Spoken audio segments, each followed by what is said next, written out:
ఒక్కరి మాత్రమే మహిమ పొందమని యేసయ్య నామములో ఈ ప్రార్థన విన్నపములు అడిగి వేడుకొనుచున్నాము తండ్రి, ఆమేన్. పరిశుద్ధ గ్రంథము నుండి అపోస్తుల కార్యములు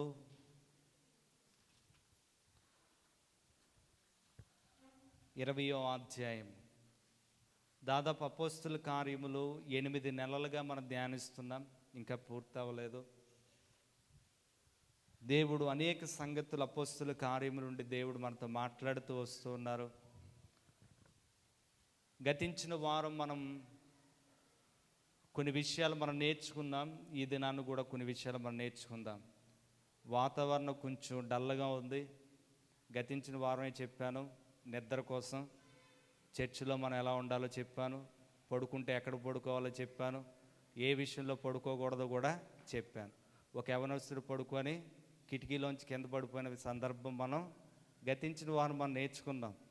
కనుక వాతావరణం డల్లగా ఉంది కాబట్టి ఆటోమేటిక్గా పడుకుండే అవకాశాలు ఎక్కువగా ఉంటాయి. కాబట్టి కొంచెం శ్రద్ధ వహించి జాగ్రత్తగా వినే ప్రయత్నం చేయాలని మనవి. అపోస్తుల కార్యములు 20వ అధ్యాయము 18వ వచనాన్ని చదువుకుందాం. వారు తమ యొద్దకు వచ్చినప్పుడు వారితో ఇట్లా, నేను ఆసియాలో కాలు పెట్టిన దినము నుండి ఎల్లకాలము మీ మధ్య ఎలాగ నడుచుకుంటున్నో మీరు ఎరుగుదురు. అపోస్తలుడైన పౌలు ఎఫెసు నుండి కొంతమంది పెద్దలను పిలిపించి ఆ పెద్దలతో కొన్ని మాటలు వారికి తెలియచేస్తూ చెప్తున్న మాట ఏంటనంటే, నేను ఆసియా ఖండంలో లేదా ఆసియాలో నేను కాలు పెట్టిన తర్వాత నేను మీ మధ్య ఎలా నడుచుకుంటేనో మీకు తెలుసు.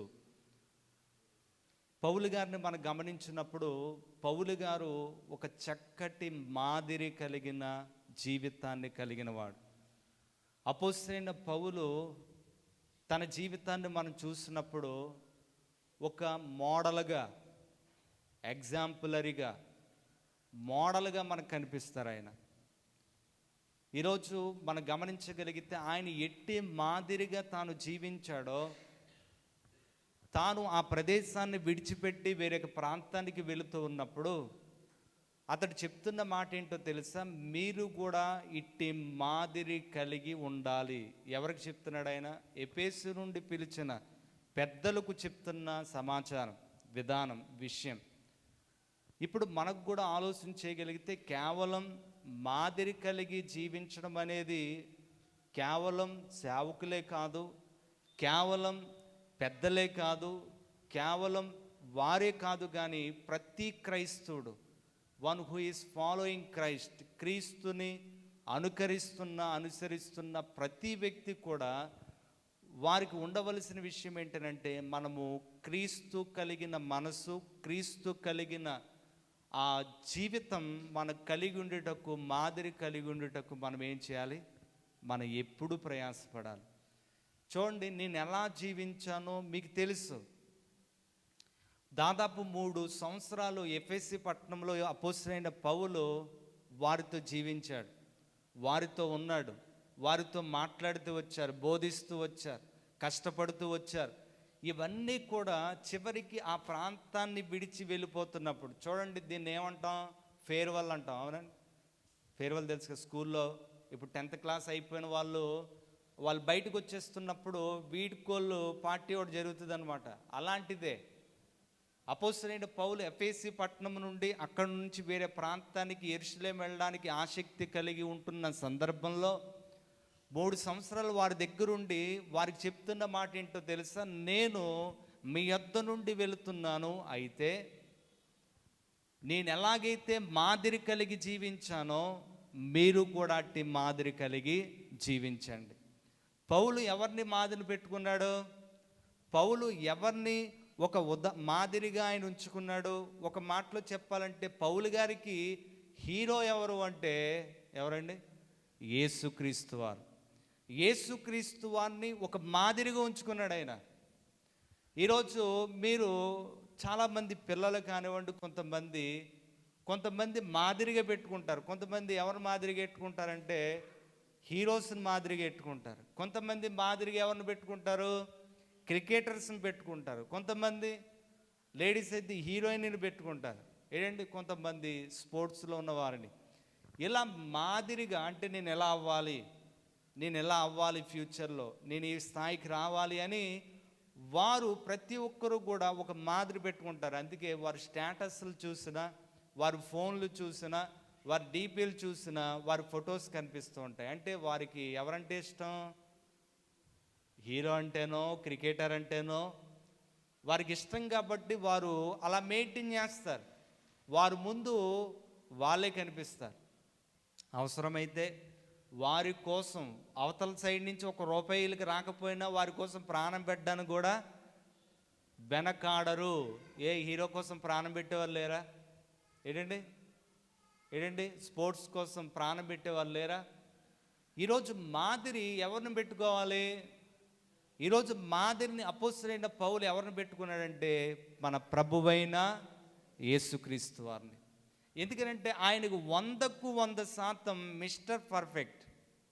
అంటే ఒక్క విషయంలో కూడా ఆయనలో లోపము లేదు. అందుచేత అపోస్తలుడైన పౌలు ఎవరిని మాదిరించుకున్నాడంటే, ఒకప్పుడు వ్యతిరేక ఆయన. పౌలు ఎవరికి వ్యతిరేకి? యేసుక్రీస్తు వారికి టోటల్ వ్యతిరేకం అన్నమాట. అస్సలు క్రైస్తవమన్నా క్రీస్తన్నా నచ్చనిది.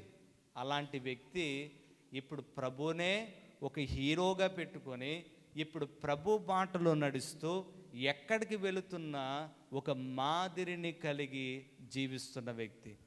ఇప్పుడు ఈ దినాన్ని మనతో మాట్లాడుతున్న విషయం ఏంటంటే, పరిశుద్ధాత్ముడు మనకు నేర్పిస్తున్న పాఠం ఏంటంటే, ఈరోజు మనము కూడా మాదిరిని కలిగి జీవించవలసిన వారిగా ఉన్నాం.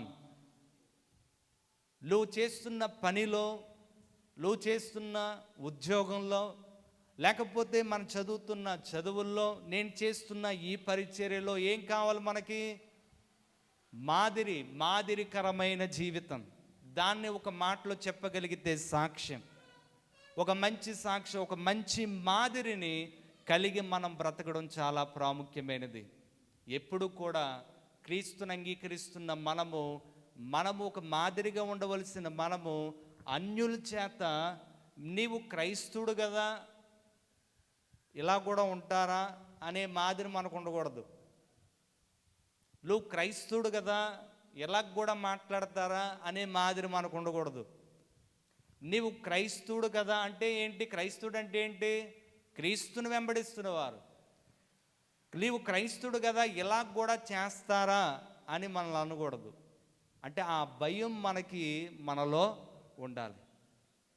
ఒకవేళ నేను ఈ పని చేస్తే, ఒకవేళ నేను ఇలా జీవిస్తే, ఒకవేళ నేను ఇలా ప్రవర్తిస్తే, ఒకవేళ నేను ఇలా మాట్లాడితే, ఒకవేళ నేను ఈ స్థలానికి వెళితే, ఒకవేళ నేను ఇలాంటి పనులు మనం చేస్తే బయట వారు ఏమనుకుంటారు, ప్రభు చూసినప్పుడు నా జీవితం ఏంటి అనే భయముతో మనం ఎప్పుడు కూడా భక్తితో, వణికితో మన జీవితాన్ని ఏం చేయాలట?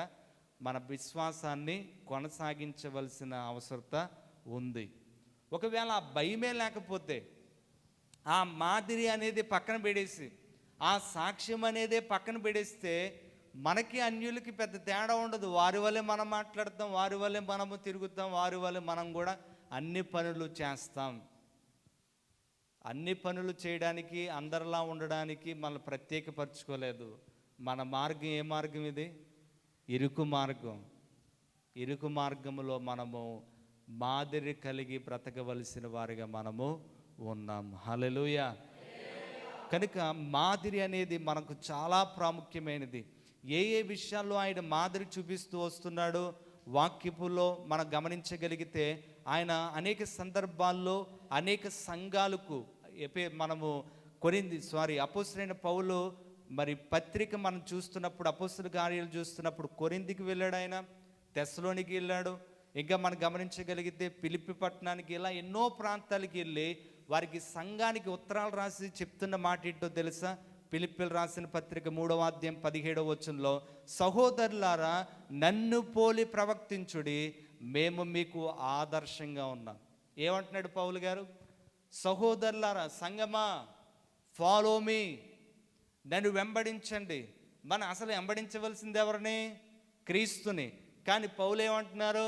నన్ను వెంబడించండి అంటే దేవుడు పౌలుని ఒక మాదిరిగా వాడుకున్నాడు. అందుకే పౌలు అంటాడు, మీరు నన్ను వెంబడించండి, నేను క్రీస్తుని వెంబడిస్తున్నట్లు.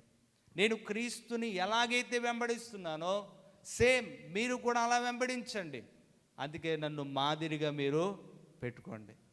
ఇంకా మనం గమనించగలిగితే 1 కొరింథీయులు రాసిన పత్రిక 4:16 కూడా నాలాగే ప్రవర్తించండి అని మిమ్మల్ని వేడుకొనుచున్నట్లుగా కొరింథీ సంఘానికి చెప్పాడు. అంటే పౌలు ఎంత చక్కగా మాదిరికరమైన జీవితాన్ని జీవిస్తున్నాడు అనేది మనము గమనించాలి. క్రీస్తుని ప్రేమించడం, దేవుని సన్నిధానికి రావడం ఇదంతా ఒకెత్తి అయితే, నిజంగానే ఆయన ప్రేమించి ఆయన దగ్గరికి వస్తున్నామంటే మనలో ఆయన తత్వం, మనలో ఆయన గుణం కనిపించాలి. అదే క్రైస్తవ్యం. కొన్ని సందర్భాల్లో కొంతమంది వ్యక్తిని చూస్తున్నప్పుడు వీడు క్రైస్తవుడు అని ఎలా చెప్తున్నాం మనం? బొట్లేదనా? వారి క్రియలు, వారి విధానం. పౌలు గారు ఒక మాదిరి చూపించారు సంఘానికి. అందుకే తెస్సలోనిక సంఘానికి కానీ, కొరింథీ సంఘానికి కానీ, ఫిలిప్పీ సంఘానికి కానీ ఇవన్నీ కూడా మనం గమనిస్తే ప్రతి దగ్గర ఆయన చెప్పాడు, నన్ను వెంబడించండి, నేను క్రీస్తుని వెంబడించినట్లుగా. ఈరోజు క్రైస్తవ జీవితం మనందరికీ కూడా, ఈ క్రైస్తవ జీవితంలో మాదిరి కలిగి బ్రతికే ప్రయత్నం మనందరం కూడా చేయాలి. హల్లెలూయా. మాదిరి చాలా ప్రాముఖ్యమైనది. కనుక ఈ దినాన్ని దేవునికి మాటలు వింటున్న మనము ఆయన ఏ ఏ విషయాల్లో మాదిరి కలిగి జీవించాడో అని మనం గమనించగలిగితే దేవుని మాటలు ప్రకటించడంలో కూడా ఎంతో మాదిరి చూపించాడు. ఏంటి ఆ మాదిరినంటే, ఆయన దేవుని మాటలు ప్రకటించినప్పుడు అంట 20వ అధ్యాయం 20వ వచనం చదువుదామా? మరియు ప్రయోజనకరమైనది ఏదియు దాచుకొనక బహిరంగముగాను ఇంటింట మీకు తెలియచేయచ్చు, బోధించుచు దేవుని ఎదుట మారు మనసు పొంది మన ప్రభువైన యేసుక్రీస్తునందు విశ్వసించవలనని యూదులకును గ్రీసు దేశస్థులకు ఎలాగూ సాక్ష్యమించుచుండునో ఇదంతయు మీకు తెలుసు. ఒక మాటలో గమనించగలిగితే దేవుని గురించి ప్రకటిస్తున్నప్పుడు దేవుని కోసం బ్రతకడమే కాదు, దేవుని కోసం ప్రకటిస్తున్నప్పుడు కూడా ఎంతో ప్రజలను దేవుని యొద్దకు నడిపించే బోధలే చేశాడు ఆయన. ఆయన ఎక్కువగా ప్రసంగిస్తున్నప్పుడు, మాట్లాడుతున్నప్పుడు దేనికోసం మాట్లాడేవారంటే పశ్చాత్తాపం కోసం. ఇది ప్రతి వారికి ఎంతో ప్రాముఖ్యమైన బోధ. మారు మనసు అంటే ఏంటండి? మన మనసు మార్చుకొని ప్రభు వైపు తిరగడం అనే దానికోసం అపోస్తలుడైన పౌలు ఖచ్చితంగా బోధించేవాడు. రెండోది, ఆయన విశ్వసించండి. ఈరోజు మనం మనసు మార్చుకుంటే ద వెరీ నెక్స్ట్ మనం చేయవలసిన పని ఏంటో తెలుసా? మనం ప్రభుని విశ్వసించడం. ఈరోజు ప్రతి మనిషికి కూడా మారు మనసు అవసరం. అందుకే పశ్చాత్తాపం కోసం అపోస్తలుడైన పౌలు ప్రతి సువార్తలో ఆయన ప్రస్తావించుతూ వచ్చేవాడు. ఎందుకంటే మారు మనసు లేకపోతే మన క్రైస్తవులమే కాదు. బాప్తిసం తీసుకోవచ్చు, బాప్తిసం తీసుకుంటే క్రైస్తవులు అనుకుంటున్నారు చాలామంది. కాదండి, బాప్తిసం తీసుకుంటే కాదు, మారు మనసు పొందితే క్రైస్తవులు. మారు మనసు తర్వాతే ఏది? నేను క్రైస్తవుణ్ణి అని ఒక రుజువుగా మనం బాప్తిసం తీసుకుంటున్నాం, కానీ బాప్తిసం తీసుకుంటే క్రైస్తవులు కాదు. ఈరోజు ప్రాముఖ్యంగా గమనించవలసింది, మారు మనసు ఉందా మనకు? పశ్చాత్తాపం ఉందా మనకు? పశ్చాత్తాపం అంటే ఏంటి? ఒక సందేశాన్ని మనం విన్నప్పుడు, ఒక సత్యాన్ని మనం విన్నప్పుడు, దేవుని మాటలు మనం విన్నప్పుడు, ప్రభువా నీవు చెప్తున్న మాటలు పెట్టి ఆలోచన చేస్తే నేను పాపిని, నేను దోషిని, నేను నీ ముందు నుంచోడానికి ఏ యోగ్యత నాకు లేదు, అయినను నన్ను ప్రేమించావు. నా పాపాన్ని తీసివేయడానికి ఈ లోకంలో ఎవ్వరూ లేరు, నీవే మమ్మల్ని ప్రేమించావు. నీవు నా కోసం ప్రాణం పెట్టావు, నా క్షేమం కొరకు, నా మేలు కొరకు, నా జీవితాన్ని బాగు చేయడం కొరకు. ఈ సత్యాలు విన్నప్పుడు ఎవరైతే మనసు మార్చుకొని తన పాత స్థితి విడిచిపెట్టి మారు మనసు పొంది ఏడ్చి పశ్చాత్తాపడి ప్రభువాని నిన్ను అంగీకరిస్తున్నానంటే అదే నిజమైన బాప్తిసం. అది లేకుండా చాలామంది అయిపోతున్నవారు చర్చిల్లో చాలామంది ఉన్నారు. బాప్తిసం మీద ఉన్న ఆ యొక్క ఆసక్తి దేని మీద లేదు? మారు మనసు మీద లేదు. బాప్తిసం ఏ నామంలో తీసుకోవాలి అనే దాని మీద గొడవలు జరుగుతున్నాయి.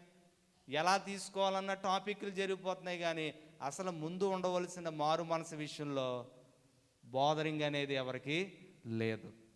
నిజంగా మారు మనసు కలిగి మనం జీవించడం చాలా ప్రాముఖ్యమైనది. ఈరోజు బోధలు అలా ఉన్నాయా? ఈరోజు చాలామంది క్రీస్తు మాటలు ప్రకటిస్తున్న మాదిరి అంటే ఏంటండి? తాను బోధించడం ఒక మాదిరి, తన జీవితం ఒక మాదిరి. ఎన్నో విషయాల్లో ఆయన మాదిరి చూపించాడు. అందులో కొన్ని విషయాలు మనం నేర్చుకుంటున్నాం. ఆయన ఎంత చక్కగా బ్రతికాడో మనకు అర్థమవుతుంది. ఆయన బోధల్లో కూడా ఒక మాదిరి చూపించి వెళ్ళిపోయాడు. మాలాంటి వాళ్ళకి, మాలాంటి బోధకులకు ఎంతో ప్రాముఖ్యం అది. కల్పనా కథలు, ఈ లోక సంబంధమైన ఆశీర్వాదాల కోసం, రకరకాల వాటి కోసం ప్రకటించలేదు, కానీ మారు మనసు కోసం ప్రకటిస్తూ వచ్చాడు. ఎందుకంటే ప్రతి ఒక్కరూ కూడా మారు మనసు పొందాలి. హల్లెలూయా. ప్రతి పాపి మారు మనసు పొందాలి. ప్రతి వ్యక్తి ఆయన అంగీకరిస్తేనే పాపం పోతుంది. అలాంటి ప్రాముఖ్యమైన సందేశాన్ని అపోస్తలుడైన పౌలు ప్రకటిస్తూ రావడం జరిగింది. మనం గమనించగలిగితే బోధలో కూడా ఎన్నో మంచి ఆరోగ్యకరమైన మాటలు ప్రకటిస్తున్నట్లు చూస్తున్నాం. ఈరోజు అలా ఉన్నాయా? దేవుని దగ్గర రండి, ఫ్రీ అయిపోతావు. దేవుని దగ్గర రా, నీకు ఇంకా మొత్తం అన్నీ పోతాయి. అంటే ఏంటి? అప్పులన్నీ పోతాయి, మేళ్ళ గడెత్తావు. ఇలాంటివి ఎక్కువైపోతున్నాయి మనకి. అసలు మన దేవుడి దగ్గరికి రావాల్సింది మొట్టమొదటిగా మన పాపాన్ని తీసివేసుకోవడానికి. మనలో ఏలుబడి చేస్తున్న ఆ పాపాన్ని మనం తీసుకుంటే మనం పవిత్రపరచబడుతున్నాం. అప్పుడు చూడండి, మన తండ్రిని ఎప్పుడైతే అంగీకరించామో ఆయన పిల్లలకి ఏది అవసరం ఆయనకి తెలుసు. ఈరోజు ఆయనకి ఇచ్చేది మనకు కావాలి, కానీ మనం మాత్రం ఏం చేయట్లేదు? పరిశుద్ధత, మారు మనసు అనేది మనము మెయింటైన్ చేయట్లేదు. కనుక ఆయన ద్వారా ఆయన పిల్లలుగా మనము స్వీకరింపబడాలంటే మొట్టమొదటిగా ఆయన మనం అంగీకరిస్తే ఆయన పిల్లలుగా మార్చబడతాం.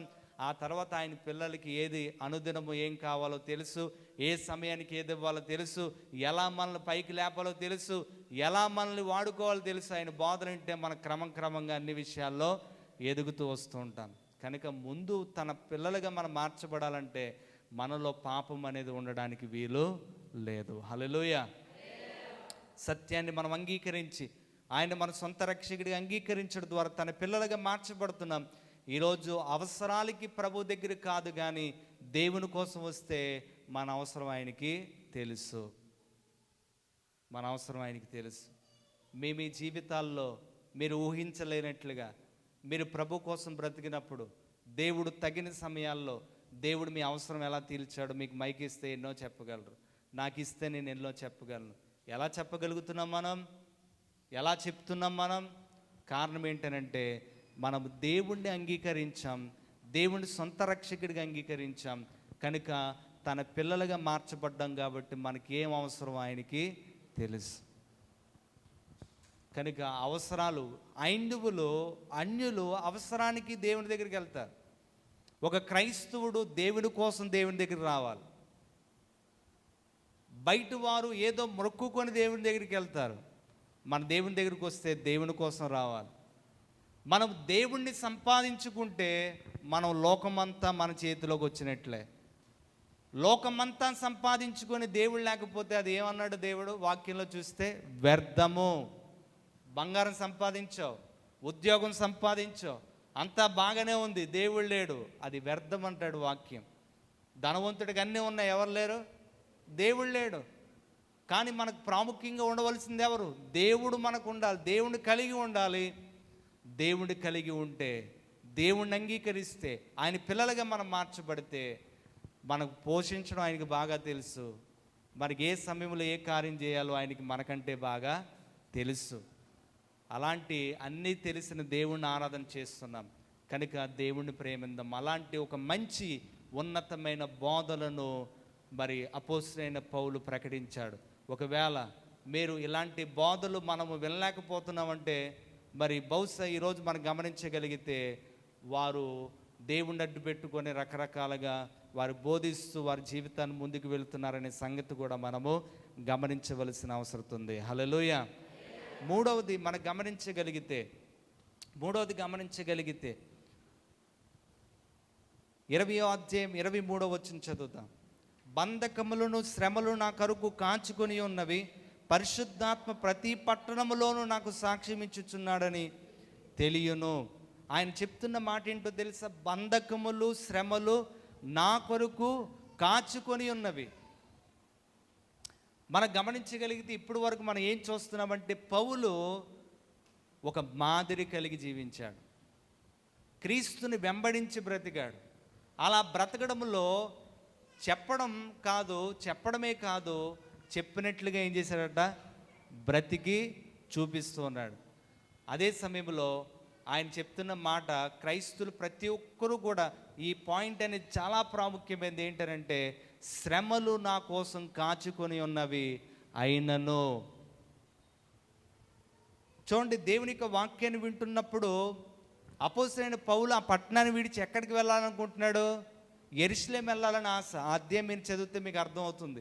యెరూషలేం వెళ్తే ఆయనకి పరిశుద్ధాత్మ దేవుడు చెప్తున్నాడు, ఏమని తెలుసా? నీవు యెరూషలేం వెళ్ళాలి, అయితే నీకు అక్కడ కొన్ని శ్రమలు ఉన్నాయి. ఇప్పుడు నాకు చెప్పాడండి, నీవు ఏదట వెళ్ళు, నీకు కొన్ని శ్రమలు ఉన్నాయంటే నేను వెళ్తానా? ఏదట వెళ్ళు, నీకు కొన్ని శ్రమలు వస్తాయి, వెళ్ళంటే వెళ్తానా? ఏదట వెళ్ళు నువ్వు దీవింపబడతావంటే వెంటనే బ్యాగ్ సర్దేస్తాను. అంతే తప్ప నీకు శ్రమలు వస్తున్నాయంటే ఎవరు ఇష్టపడతాం? శ్రమ ఎవరికి ఇష్టం లేదు, బాధ ఎవరికి ఇష్టం కాదు. మన ప్రతి వారి జీవితంలో కూడా మనము ఆనందంగా బ్రతకాలి, శ్రమ ఉండకూడదు, కష్టం ఉండకూడదని ప్రతి వారు ఆలోచన. కానీ అపోస్తలుడైన పౌలు, నా కొరకు బంధకాలు శ్రమలు కాచుకొని ఉన్నవి. నేను యెరూషలేం వెళితే నాకు సీన్ అర్థమవుతుంది, నాకు కొన్ని శ్రమలు ఉన్నాయి. యెరూషలేమే కాదు, ముందు ఎన్నో అధ్యాయాలు చూసుకుంటూ వచ్చాం మనం. ఏ ప్రాంతానికి వెళ్ళినా ఆయన కొట్టారా, లేకపోతే కౌలించుకొని భోజనం పెట్టారా? ఏ ప్రాంతానికి వెళ్ళినా ఆయన్ని కొడుతూ వచ్చారు, ఏ ప్రాంతానికి వెళ్ళినా ఆయన అవమానిస్తూ వచ్చారు, ఏ ప్రాంతానికి వెళ్ళినా ఒక కుక్కను కొట్టినట్టుగా కొట్టారు దేవుడు మాటలు ప్రకటిస్తే. అయినా ప్రాణం పోయే పరిస్థితులు వచ్చినా ఆయన చెప్తున్న మాట ఏంటో తెలుసా? నేను యెరూషలేం వెళ్ళడానికి సిద్ధంగా ఉన్నాను. పరిశుద్ధాత్మ దేవుడు నాకు చెప్తున్న మాట ఏంటో తెలుసా? నా కొరకు కొన్ని శ్రమలు కాచుకొని ఉన్నాయి. ఈరోజు గమనించగలిగితే లోకస్తులు శ్రమను అనుభవిస్తారు, మనం కూడా శ్రమ అనుభవిస్తున్నాం. వారికి మనకు మధ్య ఉన్న తేడా ఏంటో మీకు చెప్తున్నాను. వారు శ్రమలో కృంగిపోతారు, మన శ్రమలో ఆనందించే వాడే నిజమైన క్రైస్తవుడు. హల్లెలూయా. నిజ క్రైస్తవుడు శ్రమలు ఏమైపోడు చెప్పాలి? కృంగిపోడు. బాధలు వారికి ఉన్నాయి, మనకు ఉన్నాయి, కష్టాలు వారికి ఉన్నాయి, మనకు ఉన్నాయి. కానీ ఈరోజు పౌలు వలె మనము కూడా rejoice in the lord. Once again I'm saying అని ఫిలిప్పీలు రాసిన పత్రికలో చెప్తాడు. మరలా చెప్తున్నాను, మీరు ఆనందించండి అని చెరసాల్లో ఉండి చెప్పాడు ఆయన. అంటే బంధకాల్లో ఉండి కూడా ఆయన ఏమంటున్నాడో తెలుసా? ఆనందిస్తున్నాడంటే శ్రమను జయించడమే ఆయనకు ఒక ఆనందంగా ఉంది, శ్రమను ఎదుర్కోవడం ఆయనకు ఒక ఆనందంగా ఉంది. ఒంటి నిండా గాయాలున్న, దెబ్బలున్న, చెరసాల్లో ఉన్న క్రీస్తు కొరకు శ్రమను ఎలా మార్చేసుకున్నాడు? ఆయన ఆనందంగా మార్చుకున్నాడు. హల్లెలూయా. క్రీస్తు దగ్గరికి వచ్చే కష్టాలు ఎక్కువైపోయాయండి అని వెనక్కి వెళ్ళిపోయిన లేరా? కష్టాలు అందరికీ ఉన్నాయి, కానీ కష్టాల్లో కూడా దేవుడు మనతో ఉన్నాడు, శోధనలో కూడా దేవుడు మనతో ఉన్నాడు. అయితే ఆ కష్టాల్లో కూడా దేవుడు కొన్ని పాఠాలు నేర్పించి మనల్ని దాని నుంచి అధిగమించే ప్రయత్నం దేవుడు మనం చేస్తాడు. అయితే కష్టాల్లో మన పరిస్థితి ఏంటి? ఆనందిస్తున్నామా లేకపోతే తృణీకరిస్తున్నామా దేవుణ్ణి? పౌలుకి పరిశుద్ధాత్మ దేవుడు ముందే చెప్పాడు, నీకు యెరూషలేం వెళ్తే కొన్ని కష్టాలు ఇబ్బందులు ఉంటాయంటే పౌలు వెళ్ళడానికి ఇష్టపడ్డాడా, ఇష్టపడలేదా? వెళ్ళడానికి ఇష్టపడ్డాడు. హల్లెలూయా. ఈరోజు బాధలు పోవడానికి ఎన్ని ప్రయత్నాలు చేస్తున్నారు? అవునండి, నేను మేస్త్రి వచ్చాడు, 2 వారాల నుంచి ప్రయత్నం చేస్తే నన్ను మేస్త్రి వచ్చారు ఒక ఆయన. రావడం పని చేస్తూ ఏమన్నాడంటే బాదం చెట్టు చూశాడు. బాదం చెట్టు చూసి అన్న మాట ఏంటో తెలుసా? బాదం చెట్టు ఉండకూడదండి, బాదం చెట్టు ఉంటే బాధలు ఎక్కువైపోతాయండి అన్నాడు. అంటే వారికి ఉన్న ఆలోచన బాదం చెట్టు ఉండకూడదు. అసలు చెట్లు దేవుడు మన కోసం ఎందుకు ఇచ్చాడు అనేది మనకు తెలుసు. కొన్ని చెట్లు ఎప్పుడు చెట్లు మనకు బాధకరంగా ఉండవు. బాధలు చెట్టుకి మనకి సంబంధమే లేదు. ఆ చెట్టు తీసేస్తే నా బాధలు పోతాయి, పోనీ నా అప్పులన్నీ పోతాయంటే తీసేస్తాను. చెట్టుకి దానికి సంబంధం లేదు. చెట్టు మనకు నీడనిస్తుంది. కొన్ని చెట్లు ఉన్నాయి, వాటి స్మెల్ మనం పీల్చుకోవడం, దాన్ని నరికి పాడేశారు కొన్ని. ఒకవేళ ఈ చెట్టు స్మెల్ మనం పీల్చకూడదంటే మనం తీసేసినా పర్లేదు, కానీ బాధలు పోతాయండి ఈ చెట్టు తీసేస్తే అంటే నమ్మే పని అది? నిజంగానే పోతాయా? అది ఎంత నీడనిస్తుందండి మనకి ఎండాకాలాన్ని. ఇప్పుడు ఆయన మాటిని బాధలు పోతాయని బాదం చెట్టు నరికెత్తే ఎలా ఉంటుంది పరిస్థితి? ఈరోజు బాధలు మనకు ఉంటాయి, శ్రమలు మనకు ఉంటాయి, అన్ని విషయాల్లో దేవుడు మనతో ఉంటాడు. అయితే ఒక క్రైస్తవుడు ఆ శ్రమల బాధల్లో కూడా ఆనందంగా మార్చుకోవడానికే ప్రయత్నం చేయాలి. శ్రమలు నాకు రాకపోతే ఎవరికి వస్తాయి? కష్టాలు నాకు రాకపోతే ఎవరికి వస్తాయి? కష్టమే మనం చూసి భయపడాలట, శ్రమే మనం చూసి భయపడాలట.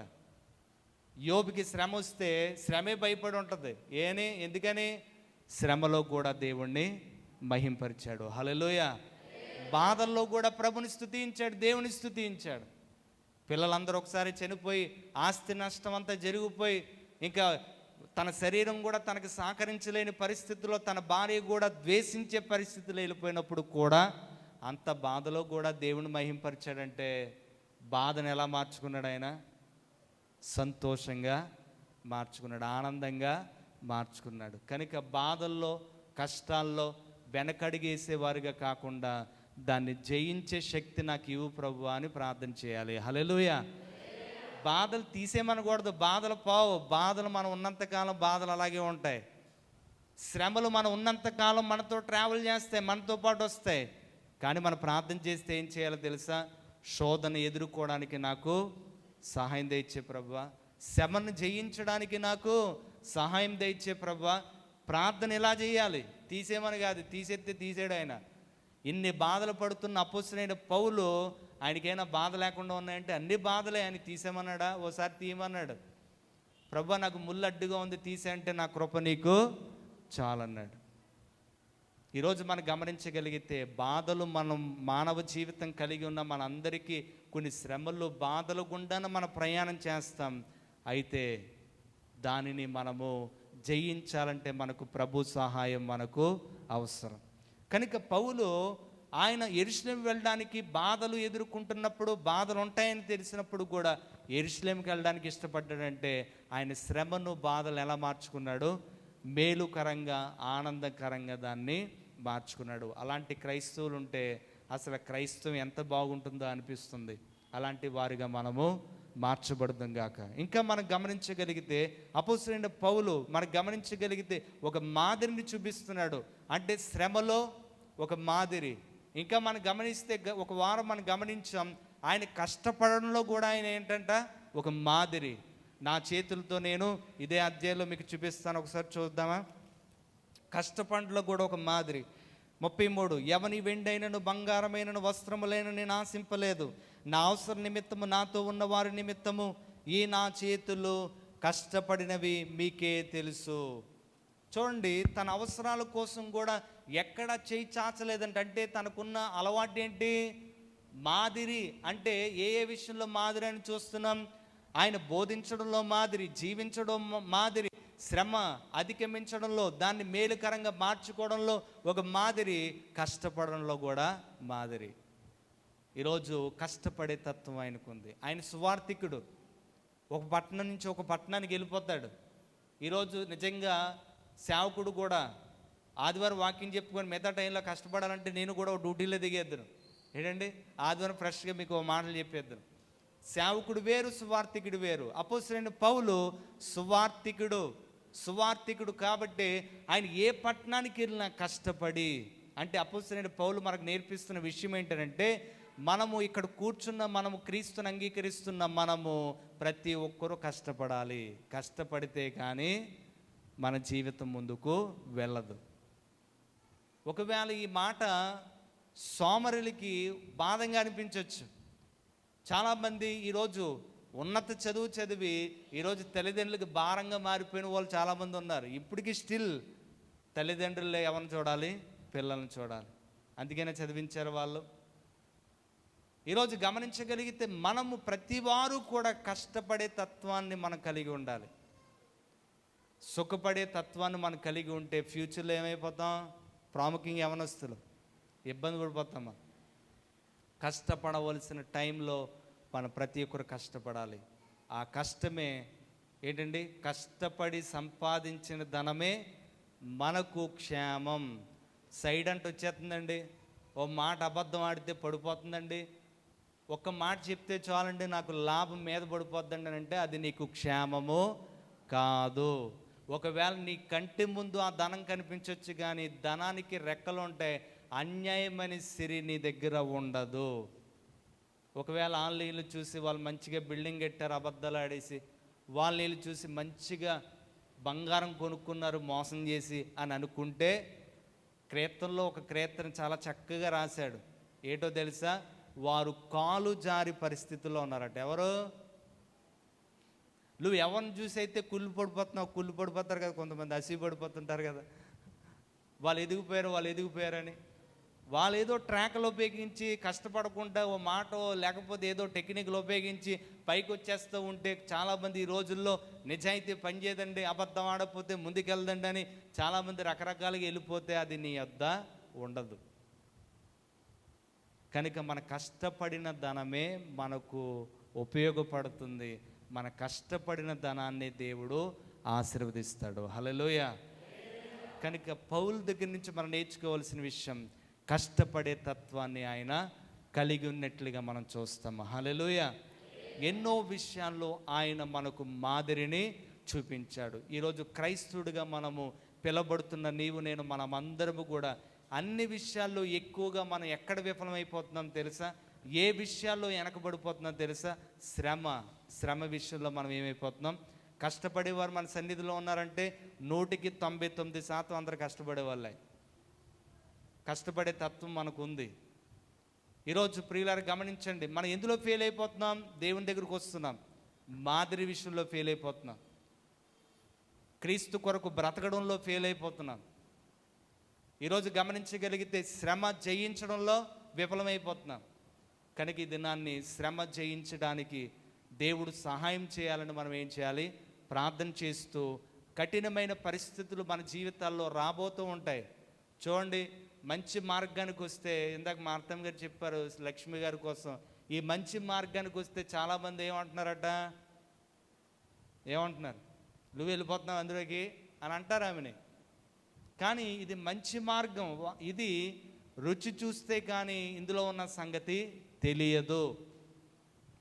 ఇలాంటివి ఎన్నో మనం ఎదుర్కోవాలి. ఒక ఉదాహరణ చెప్పి నేను ముగిస్తాను, ఎందుకంటే ఈరోజు ప్రభు బల్ల ఆరాధన ఉంది కాబట్టి. ఒక ఉదాహరణ, సాధు సుందర్ సింగ్ అనే పేరు మీరు విని ఉండాలి. సాధు సుందర్ సింగ్ తన జీవితాన్ని గమనిస్తున్నప్పుడు ఆయన సిక్కు మతానికి చెందినవాడు. ఆయన నిష్టగా క్రైస్తవ స్కూల్లో చదువుకున్నాడు. ఎందుకంటే స్కూల్స్ కానీ లేకపోతే వ్యవస్థలన్నీ కూడా క్రైస్తవులే దీన్ని ప్రవేశపెట్టి ఎంతగానో చదువును మనకు అందించారు. అయితే అలాంటి సిక్కు మతం నుండి వచ్చిన ఒక సాధు సుందర్ సింగ్ అనే ఒక వ్యక్తి, సువార్థికుడు మనం గమనిస్తే, ప్రారంభంలో ఆయన క్రైస్తవ మిషనరీ స్కూల్స్లోనే చదువుకున్నాడు, కానీ ఎప్పుడు కూడా బైబిల్ని ఇష్టపడలేదట. ఎప్పుడు కూడా బైబిల్ని ఇష్టపడలేదు. చదువుతుంది ఎక్కడ? క్రైస్తవ స్కూల్స్లో, కానీ ఎప్పుడు బైబిల్ ఇష్టపడలేదట. పైగా తనకు అవకాశం ఉన్నంత టైంలో, తనకు అవకాశం వస్తే ఎక్కువగా హైందవ గ్రంథాలన్నీ చదువుతూ దాంట్లో ఉన్న విషయాలను తన తల్లి ద్వారా అనేక విషయాలు, తల్లి స్కూల్ నుంచి రాగానే హైందవ గ్రంథాలు తీయించి అందులో ఉన్న విషయాలన్నీ కూడా నేర్పిస్తూ వచ్చేదట. అలా పెరిగిన సాధు సుందర్ సింగ్ ఎప్పుడు బైబిల్ని ఇష్టపడలేదు. ఎన్నో సందర్భాల్లో బైబిల్ కాల్చేశాడట ఆయన. కానీ ఎప్పుడైతే తన తల్లి చనిపోయిందో ఒక దినాన్ని ఒక ఆలోచనకు వచ్చాడు. దేవుడు అనేవాడు ఉంటే నాకు కనిపించాలని పెట్టి ఆయన ఒక ప్రార్థన, ఒక విధానంలో ఉండిపోయాడంట. దేవుడు ఉంటే నాకు కనిపించాలి. అలాగని ఒక పట్టుదల కలిగి దేవుడు ఉంటే నాకు కనిపించాలి, లేకపోతే నేను చనిపోతానని అనుకుంటున్న సమయాల్లో ఆయనకు ప్రత్యక్షమైంది యేసుక్రీస్తు వారు. ఎప్పుడైతే యేసుక్రీస్తు వారు దేన్నైతే ఆయన వ్యతిరేకించాడో, దేన్నైతే ఆయన అసహించుకున్నాడో, దేన్నైతే ఆయన లేకపోతే బైబిల్ని కాల్చివేశాడో, అదే యేసుక్రీస్తు వారు అతనికి ప్రత్యక్షమైతే వెంటనే తన తండ్రికి చెప్పాడంట, నానా ఇదిగో దేవుడు ఉంటే నాకు కనబడాలన్నాను, నాకు కనబడింది ఎవరో తెలుసా? యేసుక్రీస్తు వారు. ఇక మీదట నేను యేసుక్రీస్తు వారినే అంగీకరిస్తాను అంటే వాళ్ళ నాన్న అన్నాడంట, ఒకవేళ యేసుక్రీస్తు వాళ్ళు అంగీకరిస్తే నా కుటుంబంలో నుండి నీవు వెళ్ళిపోవాలి.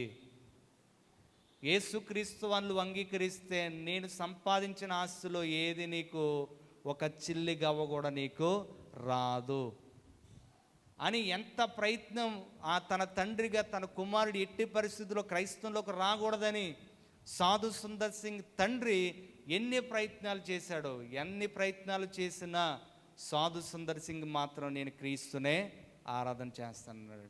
ఇంకే లాభం లేదు అని సాధు సుందర్ సింగ్ని చంపేద్దామని అన్నంలో విషం కలిపి పెట్టితే ఆ విషం తనకు ఆ రోజు కొంచెం ఇబ్బందికరంగా మారిన ఆ తర్వాత దేవుడు అతన్ని స్వస్థపరచడం ద్వారా అతడు టోటల్గా తన తండ్రిని, తన కుటుంబాన్ని, తన ఆస్తిని విడిచిపెట్టి దేవుని సువార్త నిమిత్తం బయటికి వచ్చేసి కాలు నడకన ఒక ఉన్నతమైన పరిచర్య చేసిన వాడు సాధు సుందర్ సింగ్. హల్లెలూయా. ప్రపంచాన్ని ఈరోజు మనం గమనించగలిగితే కాలు నడకతో ఎన్నో ప్రాంతాలు ఆయన తిరిగి సువార్త ప్రకటించాడు. అంటే క్రీస్తుని అంగీకరిస్తున్నందుకు ఆయనకి శ్రమ వచ్చిందా లేదా? కుటుంబంలో ఎంత శ్రమ వచ్చింది? చంపేద్దాం అనుకున్నారు, ఎన్నో బాధలు, ఆస్తి లేదు, కుటుంబం లేదు, అన్నీ వదులుకోవాల్సిన పరిస్థితి వచ్చింది. కానీ నాకు దేవుడు ఉంటే చాలని ఒక స్టెప్ ముందుకు వేసి, ఒక అడుగు ముందుకు వేసి క్రీస్తు తనను బలపరిచిన విధానం పెట్టి, క్రీస్తు తెలియలేనప్పుడు బైబిల్ కాల్చేశాడు, క్రీస్తు తెలియలేనప్పుడు క్రైస్తవాన్ని వ్యతిరేకించాడు. కానీ ఒకసారి క్రీస్తుని ఎరిగిన తర్వాత, అంగీకరించిన తర్వాత కాలు నడకన ఎంతో ఉన్నతమైన పరిచర్య చేసి అనేక ఆత్మలు సంపాదించిన ఒక మంచి మిషనరీగా మనం చెప్తాం. ఆయనే సాధు సుందర్ సింగ్. హల్లెలూయా. ఈరోజు నేను అంటున్నాను, క్రీస్తుని అంగీకరించడం ద్వారా వ్యతిరేకతలు వస్తాయి, అయితే ఆ శ్రమను జయించడానికి దేవుడి సహాయము అవసరం. క్రీస్తుని అంగీకరించడం ద్వారా ఆస్తి నష్టం జరుగుతుంది, అయినా దాని నుంచి మనం జయించడానికి ఆయన అవసరం, ఆయన సహాయం అవసరం. క్రీస్తుని అంగీకరించినందుకు అవమానాలు వస్తాయి, ఇవన్నీ కూడా మనము మేలుకరంగా మార్చుకోగలిగితే మనకంటే ఆనందంగా ఇంకెవడో బ్రతకడు, ఇంకా మనకంత సంతోషంగా ఎవడో బ్రతకడు. కొన్ని పరిస్థితుల్లో మా అమ్మగారు చెప్పిన మాట ఏంటో తెలుసా? మా ఇంటి ప్రక్క కొంతమంది ధనము కలిగిన వారే ఇల్లు ఖాళీ చేస్తారండి, స్థలం ఇచ్చేస్తారా అని చాలామంది అడిగినప్పుడు, అంటే కఠినమైన పరిస్థితుల్లో, చాలా ఇంకా పని అయిపోయిందిరా అనే పరిస్థితుల్లో దేవుడు మనల్ని నిలబెట్టాడు. హల్లెలూయా. ఇదే స్థలంలో అమ్మేస్తారా అనే పరిస్థితి నుండి ఈరోజు కష్టాలు వేరే దగ్గరికి వెళ్ళిపోతే పోతాయి అని మనం అనుకుంటాం, ఇల్లు మారిపోతే కష్టాలు పోతాయని అనుకుంటాం, లేకపోతే వాస్తు బాగలేదు మార్చి కట్టుకుంటే కష్టాలు పోతాయి అనుకుంటాం. కానీ కష్టాలు మనతో ప్రయాణం చేస్తాయి. ఆ కష్టాల్లో కూడా ఆనందించేవాడే నిజమైన క్రైస్తవుడు. ఇదే మాదిరి ఎవరు చూపించారో తెలుసా? అపోస్తలుడైన పౌలు. కనుక ఇలాంటి జీవితాన్ని మనము మాదిరిగా పెట్టుకోగలిగితే మనం ఎక్కడున్నా దేవుడు మనతో ఉన్నాడు, దేవుడు సహాయం కోరుకుంటే ఆ కష్టాల్లో కూడా మనము ఆనందించగలుగుతాం, ఇబ్బందుల్లో కూడా మనము ఆనందించగలుగుతాం. అట్టి కృప దేవుడు మనకు అనుగ్రహించునుగాక. ఆమేన్.